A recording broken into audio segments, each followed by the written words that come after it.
साथियों, हम इस वीडियो में सन 1813 के चार्टर एक्ट की बात करेंगे।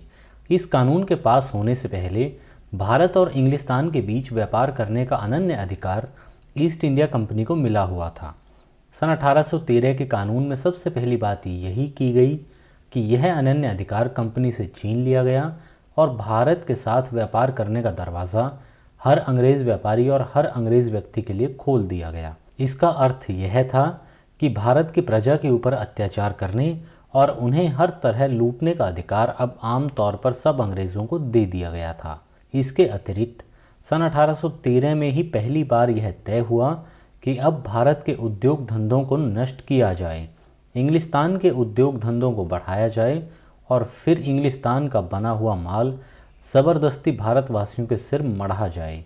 जिस समय इंग्लिस्तान के पार्लियामेंट में इस मामले पर बहस हो रही थी, उस समय पार्लियामेंट के एक सदस्य मिस्टर टिर्ने ने पार्लियामेंट में व्याख्यान देते हुए स्पष्ट कहा था कि आम उसूल अब से यह होगा कि इंग्लिस्तान अपने यहाँ का बना हुआ सब माल ज़बरदस्ती भारत में बेचे और उसके बदले में हिंदुस्तान की बनी हुई एक भी चीज़ न ले।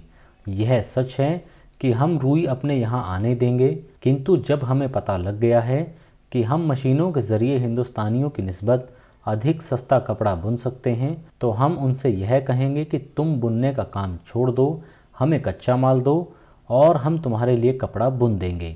संभव है कि इंग्लिस्तान के व्यापारियों और कारीगरों की निगाहों में यह सिद्धांत ही स्वाभाविक हो, किंतु इसमें फ़िलॉसफ़ी छांटना या इस उसूल के समर्थकों को ख़ास तौर पर हिंदुस्तान के हित चिंतक गिनना ज़रा ज़्यादती है। यदि अपने को हिंदुस्तान के दोस्त कहने के बजाय हम अपने को हिंदुस्तान के दुश्मन कहें, तो समस्त हिंदुस्तानी कारीगरी का नाश करने की इस सलाह से बढ़कर दुश्मनी की सलाह और हम हिंदुस्तान को क्या दे सकते हैं। साथियों, इसमें कोई शक नहीं कि मिस्टर टिर्ने की स्पष्टवादिता सराहनीय है।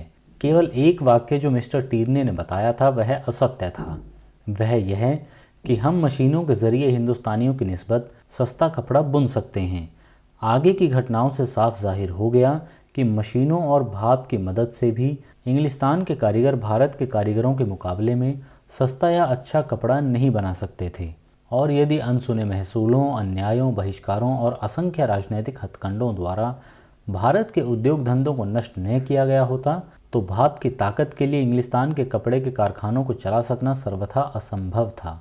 अब देखना यह है कि किन किन उपायों द्वारा अंग्रेज़ों ने उस समय अपनी इस नीति को सफल बनाया था। साथियों, आगे चलकर मैं आपको बताऊंगा कि भाप और मशीनों के द्वारा जो इंग्लिस्तान में कपड़ा बनाया जाता था वह भारत में बनने वाले कपड़े से भी ज़्यादा महंगा था। साथियों, सन 1813 का कानून पास होने से पहले पार्लियामेंट की दो खास कमेटियां इस बात के लिए नियुक्त की गई कि वे हिंदुस्तान से गए हुए सब बड़े बड़े अंग्रेज़ों की गवाहियाँ जमा करके इस नीति को सफल बनाने के उपाय निकालें।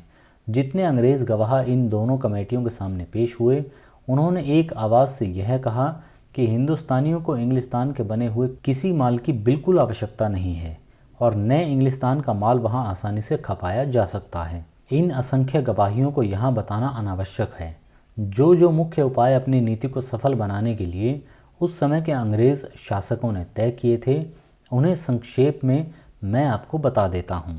पहला यह है कि इंग्लिस्तान के बने हुए माल को नाम मात्र महसूल पर यानी नाम मात्र टैक्स पर या बिना महसूल के भारत में आने दिया जाए। दूसरा, भारत के बने हुए माल पर इंग्लिस्तान में इतना ज़बरदस्त टैक्स लगाया जाए कि जिससे भारत का माल वहां इंग्लिस्तान के बने हुए माल के मुकाबले में सस्ता न बिक सके।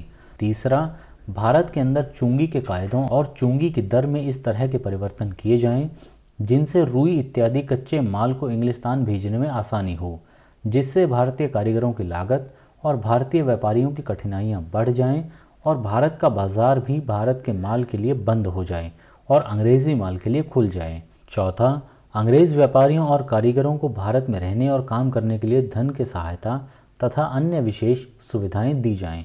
पाँचवां, भारतीय कारीगरों पर हर तरह का दबाव डालकर उनकी कारीगरी के रहस्यों का पता लगाया जाए, जैसे थानों को धोना, रंगना इत्यादि, और इंग्लिस्तान के व्यापारियों और कारीगरों को उन रहस्यों की सूचना दी जाए। प्रदर्शनियों के जरिए भारतवासियों की आवश्यकताओं और उनकी कारीगरी के भेदों का पता लगाया जाए। छठा, माल लाने ले जाने के लिए भारत में रेलें जारी की जाएं। और सातवां, भारत की अपनी मंडियों को पक्का करने के लिए ब्रिटिश भारतीय साम्राज्य का विस्तार किया जाए और भारत को इंग्लिस्तान का गुलाम बनाकर रखा जाए। साथियों, 1813 के कानून की जो मुख्य मुख्य बातें थी वो मैंने आपको इस वीडियो में बता दी हैं, और अगली वीडियो में हम जानेंगे कि कैसे इस कानून से भारत के उद्योग धंधों पर असर पड़ा था और कैसे इंग्लैंड के उद्योग धंधे भारत का दमन करने के बाद ही चल सके थे। अगली वीडियो में आपसे फिर मुलाकात होगी। नमस्कार।